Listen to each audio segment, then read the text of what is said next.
কেজিএফ সিনেমার ২ চ্যাপ্টার দিয়ে সারা দেশে শোরগোল ফেলে দিয়েছেন ভারতের সুপারস্টার যশ।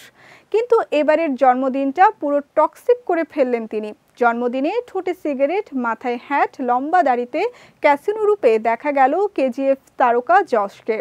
এরপরের দৃশ্যের জন্য প্রস্তুত ছিলেন না নেটিজেনরা। এক সুন্দরীকে কোলে বসিয়ে যশ তার গায়ে ঢেলে দিচ্ছেন মদ।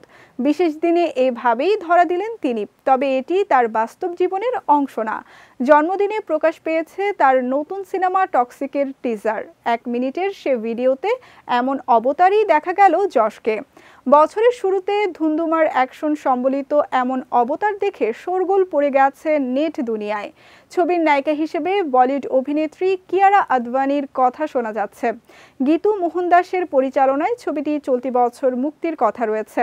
2024 সালে যশের এই ছবির শুটিং নিয়ে বিতর্কের সৃষ্টি হয়। সিনেমার শুটিংয়ের জন্য বেঙ্গালুরুর পেনিয়া এলাকার সংরক্ষিত বনাঞ্চলের শতাধিক গাছ কাটা হয়েছে।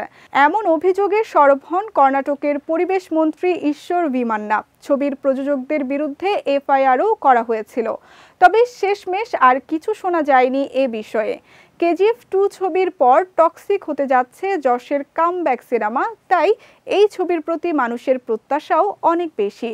যশের নতুন স্টাইল, কোটি কোটি মানুষের ভালোবাসায় ফ্রিজ, টিভি এবং এসিতে দেশের 1 নম্বর ব্র্যান্ড ওয়ালটন। অভিনয় এবং চরিত্র এই ছবিকে একেবারে আলাদা একটি উচ্চতায় নিয়ে যাবে বলেই মনে করছেন সিনেমার সংশ্লিষ্টরা।